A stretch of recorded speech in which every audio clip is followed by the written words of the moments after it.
પણ એ દરમિયાન રાજકોટના પથિકાશ્રમમાં અમે જોયું કે ત્યાંના કોન્ટ્રાક્ચ્યુઅલ કર્મચારીઓને સેલરી સ્લીપ આપતા નથી, શ્રમ કાનૂનો લાગુ પડતા નથી, પીએફ નો લાભ મળતો નથી અને લઘુત્તમ વેતન ચૂકવવામાં આવતું નથી. અને આ મુદ્દે ફરિયાદ કરી અને એના પગલે તંત્ર હરકતમાં આવ્યું. પણ એના પછી સાથી પાલભાઈ અને લાલજીભાઈ એ હરણીકાંડ અને તક્ષશિલાના પીડિતોને મળવા વડોદરાના રાજકોટ ગયા તો ત્યાં પણ જોવા મળ્યું કે ત્યાંના સર્કિટ હાઉસમાં પણ લઘુત્તમ વેતન ચૂકવવામાં આવતું નથી. એ પછી અમે ત્રણેય મોરબી કાંડના પીડિતોને મળવા મોરબી સર્કિટ હાઉસ પર ગયા તો આરએનબી સંચાલિત મોરબીના સર્કિટ હાઉસના કોન્ટ્રાક્ચ્યુઅલ કર્મચારીઓને પણ લઘુત્તમ વેતન ચૂકવવામાં આવતું નથી. એક વર્ષ પહેલા અમદાવાદ સર્કિટ હાઉસ જ્યાં હું લાંબા સમયથી રોકાઉં છું ત્યાં પણ લઘુત્તમ વેતન મારે લડીને લાગુ કરાવવું પડ્યું. ભાવનગરમાં એક સ્લમ ડેમોલિશ થતી હતી અને આંદોલનમાં ગયો હતો તો ત્યાં પણ જોવા મળેલું કે આરએનડી દ્વારા સંચાલિત ભાવનગરના સર્કિટ હાઉસમાં પણ આઉટસોર્સિંગ ને કોન્ટ્રાક્ટના કર્મચારીઓને લઘુત્તમ વેતન ચૂકવાતું નથી. ઊંડી તપાસ કરતા ખબર પડી કે એક આરએનડી ના સર્કિટ હાઉસમાં 7-8 થી લઈને 35-40 લોકો સુધીના આઉટસોર્સિંગ ના કોન્ટ્રાક્ચ્યુઅલ કર્મચારીઓનો સ્ટાફ હોય છે.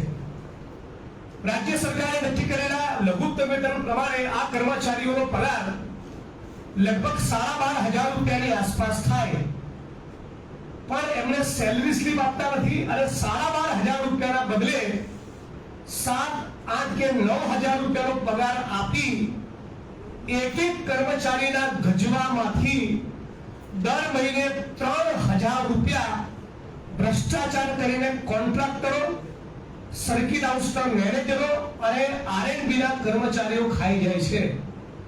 હવે એક સર્કિટ હાઉસમાં આવા 20 જ કર્મચારીઓની આપણે એવરેજ ગણીએ કે એક સર્કિટ હાઉસમાં 20 કર્મચારીઓ કામ કરતા હોય તો ગુજરાતના 250 થી વધારે તાલુકા એટલે લગભગ 7-8 હજાર કર્મચારીઓ અને દરેક કર્મચારીઓના પગારમાંથી 3 થી 4 હજાર દર મહિને રકમ ખવાય તો આનો આંકડો એક મહિને 2 થી 3 કરોડ રૂપિયા સુધી પહોંચે છે. એટલે સર્કિટ હાઉસના મેનેજરો અને આરએનબી ના કર્મચારીઓ સમગ્ર રાજ્યમાં એક મસ્ત મોટું કૌભાંડ ભ્રષ્ટાચાર આદરી એ 12,500 રૂપિયાના બદલે આ કોન્ટ્રાક્ચ્યુઅલ આઉટસોર્સિંગ કર્મચારીઓના પગારમાંથી 8 કે 9,000 રૂપિયા આપીને 3,000 રૂપિયા મારી ખાય છે. હું સર્કિટ હાઉસના કર્મચારીઓના મુદ્દે સતત લખતો રહું છું, સતત લડતો રહું છું, આ મુદ્દો ઉપાડતો રહું છું, મીડિયામાં પણ વાત કરું છું અને સતત principal secretary labour Anju Sharma, labour commissioner, જે તે જિલ્લા તાલુકામાં સર્કિટ હાઉસમાં રોકાઉં ત્યાંના લેબર ઓફિસરો સાથે સતત વાત કરતો હોઉં છું. એટલે ઘણા માણસો મને એપ્રોચ કરતા હોય કે અમારા સર્કિટ હાઉસમાં પણ લઘુત્તમ વેતન ચૂકવાતું નથી. અમારા રાજકોટ હું છેલ્લા 3 દિવસ દરમિયાન ફરી હતો ત્યાંના લારી ગલ્લા પાથરણાવાળાના મુદ્દે. તો રાજકોટ સર્કિટ હાઉસના કોન્ટ્રાક્ચ્યુઅલ કર્મચારીઓમાં એક વડીલે જેમણે લાંબા વખતથી સર્કિટ હાઉસમાં નોકરી કરી છે એમણે લેખિતમાં મને ફરિયાદ આપી અને મને આપેલી લેખિત ફરિયાદ પ્રમાણે ગઈકાલે રાજકોટ શહેરના પ્રદ્યુમનનગર પોલીસ સ્ટેશનમાં એમણે એક ફરિયાદ રજીસ્ટર કરાવી છે અને એમાં એલિગેશન એવું છે કે રાજકોટ સર્કિટ હાઉસના મેનેજર અને રાજકોટ સર્કિટ હાઉસના સુપરવાઇઝર લઘુત્તમ વેતન અને નિયમ પ્રમાણે પગારની માંગણી કરવા બદલ શ્રમ કાનૂનનો પાલન થાય, આ કર્મચારીઓનું શોષણ, અમારું શોષણ ના કરો એવી વારંવારની ફરિયાદોથી અકળાઈને એવી ધમકી આપી છે કે તમે વારંવાર આવી ફરિયાદો કરશો તો તમારા ગુદા માર્ગમાંથી લોહી કાઢી નાખીશ. આવી ધમકી રાજકોટ સર્કિટ હાઉસના મેનેજર અને સુપરવાઇઝરે આપી હોવાની પ્રદ્યુમનગર પોલીસ સ્ટેશનમાં ફરિયાદ નોંધાવી છે. તમે કલ્પના કરી શકો કે ગુજરાતની અંદર આઉટસોર્સિંગ ને કોન્ટ્રાક્ચ્યુઅલ કર્મચારીઓ કઈ ભયંકર પરિસ્થિતિમાં જીવે છે. જે જગ્યાએ પથિકાશ્રમમાં અમે લઘુત્તમ વેતન લાગુ કરાવ્યું તો ત્યાંના કોન્ટ્રાક્ચ્યુઅલ કર્મચારીઓની હવે એવી ફરિયાદ છે કે અમને એવું કહી રહ્યા છે કે ભલે જિગ્નેશભાઈએ લેબર કમિશનર, પ્રિન્સિપલ સેક્રેટરી અને કલેક્ટરને વાત કરી તમારે નોકરી કરવી હોય તો તમારા ખાતામાં નિયમ પ્રમાણે 12,500 જ જમા કરીશું, તમને સેલિંગ સ્લિપ પણ આપીશું, પણ તમારે એમાંથી ઉપાડીને પાછા 3,500 આપણે રિટર્ન કરી દેવાના. બાકી રિટર્ન નહીં કરો તો તમને નોકરીમાંથી કાઢી મૂકીશું. હું છેલ્લા 1.5 વર્ષથી રાજ્યના લેબર કમિશનર અને પ્રિન્સિપલ સેક્રેટરી લેબર આગળ રજૂઆત કરું છું. ગુજરાતની વિધાનસભાના મંચ ઉપર પણ બોલ્યો છું કે રાજ્યની સર્કિટ હાઉસીસમાં અને રાજ્યના સરકારી કચેરીઓમાં લઘુત્તમ વેતન ચૂકવાતું નથી. આ વાતને સિરિયસલી લો. રાજ્યની સરકાર આ ગણકારતી નથી અને એનું પરિણામ એ આવ્યું કે આજે રાજકોટ સર્કિટ હાઉસના એક મેનેજર અને સુપરવાઇઝરની એવી હિંમત છે કે કોન્ટ્રાક્ચ્યુઅલ ગરીબ પરિવારમાંથી આવતા એક માનસિક શ્રમજીવીને એવી ધમકી આપે, કથિત રીતે એવી ધમકી આપે કે તારા ગુદા માર્ગમાંથી લોહી કાઢી નાખીશ. આ ગુજરાતના આરએનબીના કર્મચારીઓ અને સર્કિટ હાઉસના સુપરવાઇઝરો અને મેનેજરોને આવી ચરબી કેમ ચડી હશે? એનો જવાબ એ રાજ્યના શ્રમ મંત્રીએ આ પ્રેસ કોન્ફરન્સના રિસ્પોન્સમાં આપવો જોઈએ. એવી આ પ્રેસ કોન્ફરન્સના માધ્યમથી માંગણી કરું છું કે આ ફરિયાદનો રાજકોટ શહેર પોલીસ કમિશનર અને કન્સર્ન પોલીસ સ્ટેશન કોગ્નિઝન્સ લઈને તાબડતોબ આમાં ગુનો દાખલ કરી એ સર્કિટ હાઉસના મેનેજર અને સુપરવાઇઝરની સાથે ગુનો દાખલ કરીને એમની ધરપકડ કરે. બીજી વાત મારા સાથે રાજ્યમાં કરશે, પણ એમાં હું એક વાત ઉમેરવા માંગુ છું કે છેલ્લા કેટલાક સમયથી અમદાવાદ શહેરમાં સુભાષ બ્રિજ, કેશવનગરમાં ઝૂંપડા તોડ્યા.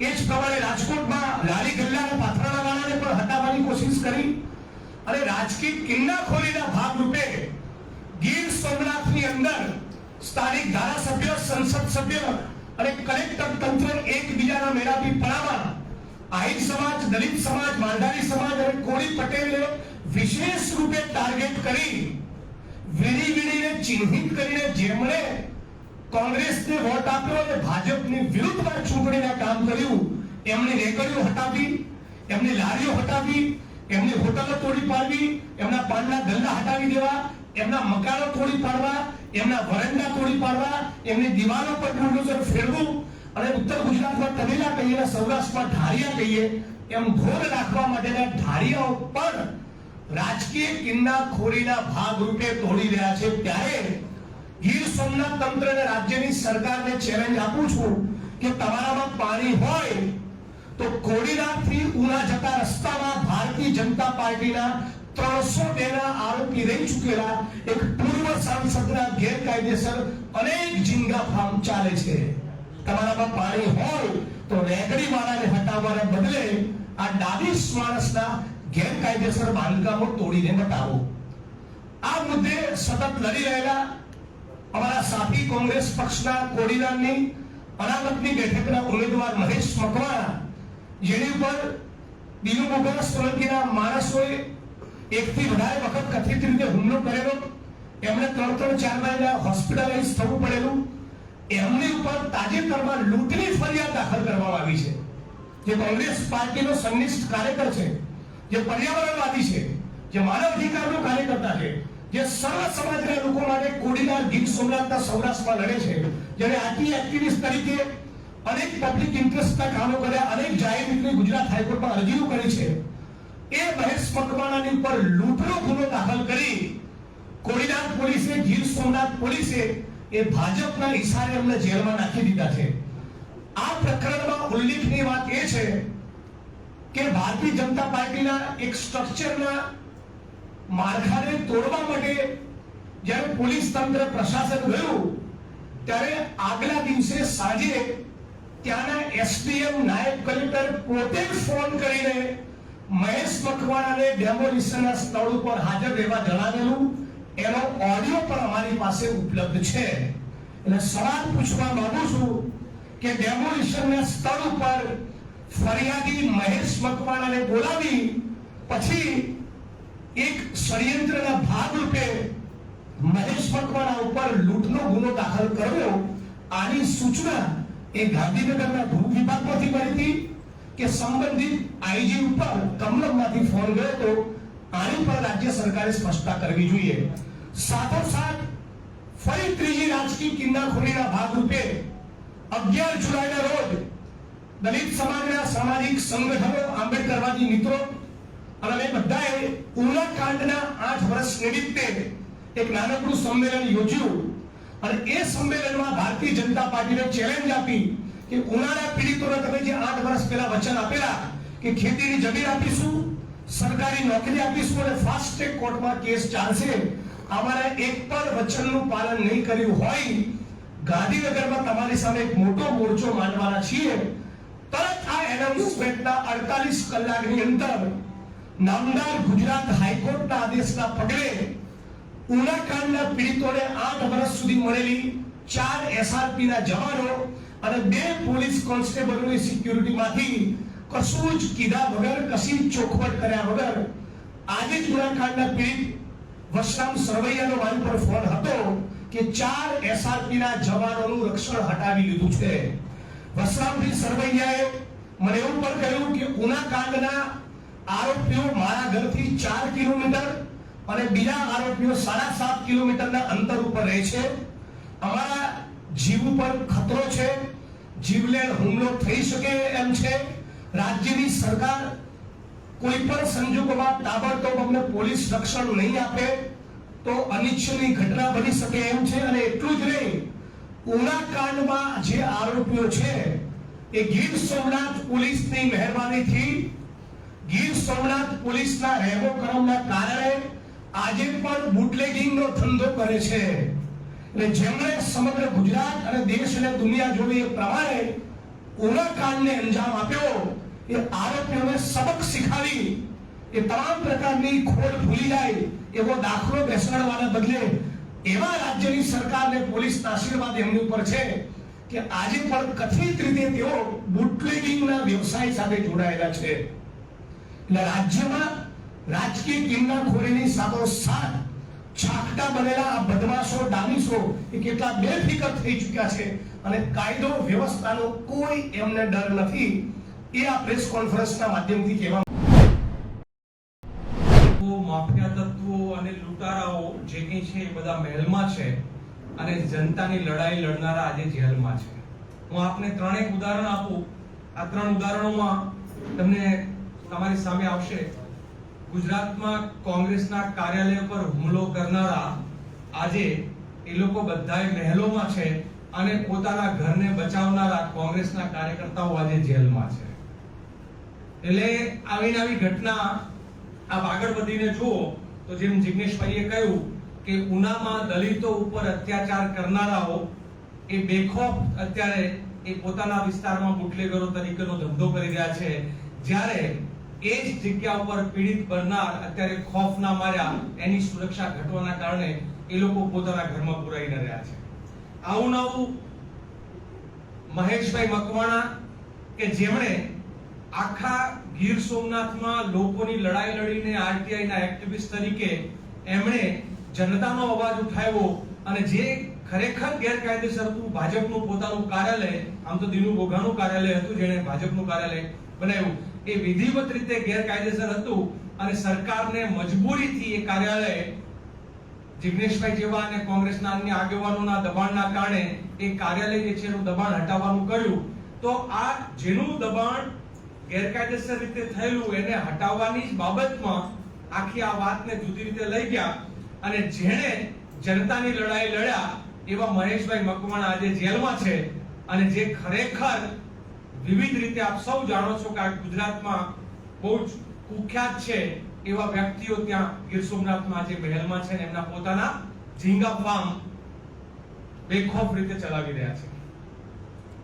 આવું જ શહેરા વિસ્તારનું કે જ્યાં શહેરામાં વર્ષોથી પોતાની ત્યાં મકાનો બનાવેલા, પોતે રહેતા હતા એવા માલધારી સમાજના 26 મકાનો બુલડોઝર, એટલે ગુજરાતમાં એક નવું હમણાં ચાલી રહ્યું છે બુલડોઝર રાજ, કે ત્યાં બુલડોઝર થી એના મકાનોને તોડી પાડવામાં આવે અને એ ક્યાંય ન વસી શકે એ પ્રકારનું ધારાસભ્યથી લઈને સમગ્ર તંત્ર ત્યાં કામ કરે. કેશવનગરની ઘટના આપ સૌની સમક્ષ છે. 80 વર્ષ 70 વર્ષથી મકાનો જે બનેલા એ મકાનો એના મૂળ જમીન માલિકની સાથે સરકારે સાંઠગાંઠ કરીને આખી ફાઇનલ પ્લોટ છે બીજી જગ્યાએ ફાળવીને એમના મકાનો તોડી પાડવાનું દુષ્કૃત્ય કર્યું. 40 વર્ષે ભાડાના મકાનમાં રહેતા હોય તો એને પણ મકાનો ફાળવી આપવાના અને એને પણ પોતાને એ મકાનમાં રહેવાનો અધિકાર છે. એના બદલે લગ્નના મંડપો તોડી નાખવા બેસણાની ઘટનામાં ત્યાં જઈને એમ અમે લોકો જ્યારે છેલ્લે ભાઈ જિગ્નેશભાઈ ને અમે લોકો હિંમતસિંહભાઈ બધા ત્યારે ગયા હમણાં કમિશનર પાસે રજૂઆત કરી. એમણે 10 દિવસનો સમય માંગ્યો કમિશનરે કે મને 10 દિવસ ડેપ્યુટી કમિશનરે આપો આના માટે. આપણા ત્યાં હિજરત કરનાર પરિવારો અથવા તો મુશ્કેલીમાં મુકાયેલા લોકો માટે મિનિમમ સુવિધાઓની એક માનવ અધિકારના દ્રષ્ટિએ એના પાણીની, એના આરોગ્યની અને જરૂર પડે તો ટેન્ટની વ્યવસ્થા કરી અને બાળકો શાળાએ જઈ શકે આ વ્યવસ્થા કરવાની સરકારની જવાબદારી આવે છે. એમાંથી છટકીને અને જેને આપણે ગુજરાતને ખુલ્લામાં શૌચ મુક્ત વાળું ગુજરાત જે જાહેર કર્યું છે એ આજે 153 પરિવારો ખુલ્લામાં શૌચ જાય છે અને બાળકો ખુલ્લામાં સૂવે છે. આ રીતનું એટલે એના બેસણાની જગ્યા વખતે પણ એટલે ગુજરાતમાં ભારતીય જનતા પાર્ટીના માફિયાઓ અને ગુંડાઓનું એક બુલડોઝર રાજ, એક ગુંડા રાજ જે ચાલી રહ્યું છે એના અનેક ઉદાહરણોના ભાગરૂપે ગીર સોમનાથના પાંજરાપોળ અને ગૌશાળાના મકાનો પાડી પડો. આમ ગૌ માતાની અને ગૌરક્ષકોની મોટી મોટી વાતો કરવાની અને ત્યાં ગૌશાળાઓ તોડી નાખવાની, લોકોના રહેણાંકના મકાનો તોડી. સવાલ એ થાય, જેમ કે હું પાટડી તાલુકામાં ભારતીય જનતા પાર્ટીના એક બહુ જ મોટા નેતાને ઓળખું છું, આખે બિલ્ડિંગો ત્યાં ગેરકાયદેસર છે જેના કોઈ પરમિશન નહીં, સરકારી જમીન ઉપર બિલ્ડિંગો બનાવીને વેચે છે. એના બિલ્ડિંગ ઉપર તો બુલડોઝર નથી પડતું. અમદાવાદમાં અનેક મકાનો જે છે વગર મંજૂરી બિલ્ડરોના બને છે, ત્યાં તો બુલડોઝર નથી જતું. ગરીબોના આવાસો ઉપર જ બિલ્ડોઝર જે છે ગુજરાતમાં કેમ ફરે છે, આ સૌથી મોટો ચિંતાનો વિષય છે. આવું જ તમને હું લારી ગલ્લાવાળી વાત ભાઈ જિગ્નેશભાઈએ કરી. હમણાં ખાવડા ગયો, બન્ની પચ્છમમાં જવાનું થયું અને ત્યાં જે સમાચાર આપ જાણો છો 2005 ના વર્ષમાં માત્ર 2 રૂપિયા ને 86 પૈસે પ્રતિ સ્ક્વેર મીટર જમીન અદાણીને આપી. આ જમીન 2005 થી જે કેસ લડાઈ શરૂ થઈ એ અત્યારે 2024 એટલે લગભગ 19 વર્ષ થયા. આ 19 વર્ષ પછી પણ જ્યારે હાઈકોર્ટનો ચુકાદો આવે છે કે ગેરકાયદેસર રીતે સરકારે અદાણીને જમીન આપી છે, જમીન પાછી ફાળવવી જોઈએ, ફરી વખત આ માલેદુજારો સુપ્રીમ કોર્ટમાં જઈને હમણાં સ્ટે લઈ આવે છે. આ ચુકાદો કદાચ બીજા 10 વર્ષ લાગશે. એટલે આપણા ત્યાં ગુજરાતમાં ગેરકાયદેસર રીતે બિલ્ડરો અને મોટા મોટા ઉદ્યોગપતિઓને જમીન સરકાર ફાળવ્યા પછી 25 વર્ષ સુધી લડાઈ લડો, 20 વર્ષ સુધી લડાઈ લડો તો પણ એ જમીન ગામને પાછી મળતી નથી. આટલું જ નહીં, દલિતોના મોરબી જિલ્લાનો જે સવાલ જે છે કે જે છેલ્લા 2011 માં એમને ચુકાદો કોર્ટમાંથી આવ્યો છે કે એની મૂળ જમીન એમને પાછી આપવી, એ જમીનો એમને મૂળ જમીન સ્થળ ઉપર પાછી મળતી નથી.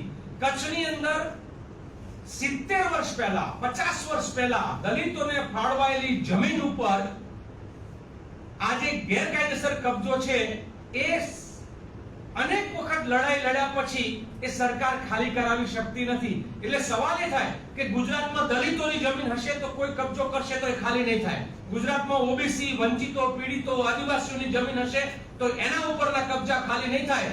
પણ કોઈ ઠાકોર સમાજના ગરીબોના મકાનો હશે તો એ ખાલી થઈ જશે. દલિતોના મકાનો તોડી પાડવામાં આવશે. આપને નવાઈ લાગશે, પોરબંદર જિલ્લાના એક માફિયા મોરબી જિલ્લાના દલિતોની જમીન ઉપર એને ખાણ કરવા માટેની મંજૂરી મળી ગઈ અને ત્યાં કાયદેસર રીતે વર્ષોથી જે દલિત પરિવાર ત્યાં રહે છે, પોતાની ખેતીની જમીન છે, એના બધા જ પુરાવા છે, એ રાતોરાત નકશામાં એ જમીન ઉડી જાય છે. એટલે ગુજરાતમાં અત્યારે જમીનોના મુદ્દા ઉપર, રહેણાંકના મુદ્દા ઉપર માફિયા રાજ ચાલી રહ્યું છે અને આપણે એમ કહીએ છીએ મૃદુ અને મક્કમ સરકાર. ખરેખર તો એવું લાગે કે ગુંડાઓ અને માફિયાઓ સામે દબાયેલી ઢીલી ને ઢસ સરકાર અત્યારે ગુજરાતમાં ચાલી રહી છે. મિત્રો, આવા જ મુદ્દો શિક્ષણનો છે. ખાવડા વિસ્તારમાં 1 થી 8 ધોરણની સ્કૂલમાં એક શિક્ષક ભણાવે છે. 126 શાળામાં શિક્ષકોની ઘટ છે, એની ગુજરાતમાં કોઈ ચર્ચા નહીં થાય. ચર્ચા શેની થશે ગુજરાતમાં? કે તમારી અચાનક જે છે એ નવી નવી જાહેરાતો કરીને હમણાં અબડાસામાં ટ્રેન લાવવાની જાહેરાત થાય, પણ અબડાસામાં ખાણ માફિયાઓ લોકોની જમીનો પડાવી લે તો એની ચર્ચા નથી થતી. હવે અનેક પ્રકારના જમીનના મુદ્દાઓ જે છે એ ગુજરાતમાં જ્યારે ચાલે છે. સુરેન્દ્રનગર જિલ્લામાં 3 શ્રમિકો ભાજપના નેતાની ખાણમાં મૃત્યુ પામે, એનો ગેરકાયદેસર ચાલતી ખાણમાં મૃત્યુ પામે અને નેતા ભાજપના, આ બધી જ ખબર હોવા છતાં એના ઉપર કોઈ કાર્યવાહી જેટલી કડકથી થવી જોઈએ એવી નહીં થાય. એટલે સમગ્ર ગુજરાતની સરકાર, ભારતીય જનતા પાર્ટીના નેતાઓ જે છે એ આમ તો કહી શકાય ભ્રષ્ટાચાર અને ગેરકાયદેસર રીતે વિવિધ ધંધાઓ કરી અને ગુજરાતનું શાસન ચાલે છે. એટલે કોઈ રીતે આ સરકાર આવું નવું 5 ઘટનાઓમાં તક્ષશિલાથી શરૂ થઈ અને મોરબી સુધીની અને છેલ્લે વડોદરા સુધીની, વડોદરાના હરણીકાંડને પરમ દિવસે લાવતી જે છે 18 તારીખે 6 મહિના પૂરા થશે, કોઈ જાતના સરકાર છે એ નિર્ણય ઉપર નથી આવતી. એના કારણે બધા જ આરોપીઓ અત્યારે એક પછી એક છૂટી રહ્યા છે, તક્ષશિલાથી લઈને બધી જ જગ્યાએ. આવી જ ઘટનામાં આપને નવાઈ લાગશે કે તક્ષશિલાની વાત હોય તો બધા જ આરોપીઓ જેલની બહાર છે. અત્યારે છેલ્લે મુખ્યમંત્રી શ્રીએ રાજકોટની ઘટનામાં ટીઆરપી જે આખી કરુણાંતિકા બની એના બધા જ પરિવારના સભ્યોને બોલાવ્યા. એ પરિવારના સભ્યો પોતે પ્રેસ કોન્ફરન્સ કરીને કહે છે કે સમગ્ર તંત્ર અને પોલીસ ડિપાર્ટમેન્ટ અમને રોકી રહ્યું છે કે અમારી વાત અમે ક્યાંય ન મૂકીએ. ત્યાંના લોકોએ એક સવાલ ઉઠાવ્યો છે કે મચ્છુમાં 134 141 બે આંકડા, આટલા લોકો મર્યા હે, આજ સુધી મુખ્યમંત્રી એમને ના બોલાવ્યા. હરણીકાંડના પરિવારો, જે પીડિત પરિવાર છો એને મુખ્યમંત્રીએ ના બોલાવ્યા. તક્ષશિલાના પીડિત પરિવારોને મુખ્યમંત્રીએ ન બોલાવ્યા. હમણાં તક્ષશિલાના તો પીડિત પરિવાર અહીં ના આવે એના માટે ગુજરાતના અભણ હોમ મિનિસ્ટરે એમને વ્યક્તિગત ફોન કરીને એમ કહ્યું તમારે ત્યાં જવાબ નથી. અને આ પીડા એમની છે કે અમારે શું કરવું. એટલે એક બાજુ આવા કામ કે તમારી રજૂઆત, પરંતુ રાહુલ ગાંધી જ્યારે પીડિત પરિવારોને મળે છે ત્યારે અચાનક મુખ્યમંત્રી રાજકોટના પીડિત પરિવારો યાદ આવે છે. ત્યારે રાજકોટના પીડિત પરિવાર એમ કહે છે આ મુખ્યમંત્રી રાજકોટ આવ્યા ત્યારે અમને યાદ ના આવ્યા, રાહુલ ગાંધી છે દિલ્હીથી ગુજરાત આવ્યા ત્યારે તમને બોલાવવા માટેની યાદ આવી. એટલે ગુજરાતનું રાજ્ય સંપૂર્ણપણે એક જુદી દિશામાં છે, ભ્રષ્ટાચાર અને અન્યાય. અને આના સંદર્ભમાં ખૂબ નજીકના સમયમાં ન્યાય યાત્રા જે શરૂ થવાની છે જેની વિગત આવનાર સમયમાં પ્રદેશ કોંગ્રેસ તરફથી આપને વિગતે ખાસ પ્રેસ કોન્ફરન્સ કરીને એની જાહેરાત કરવામાં આવશે.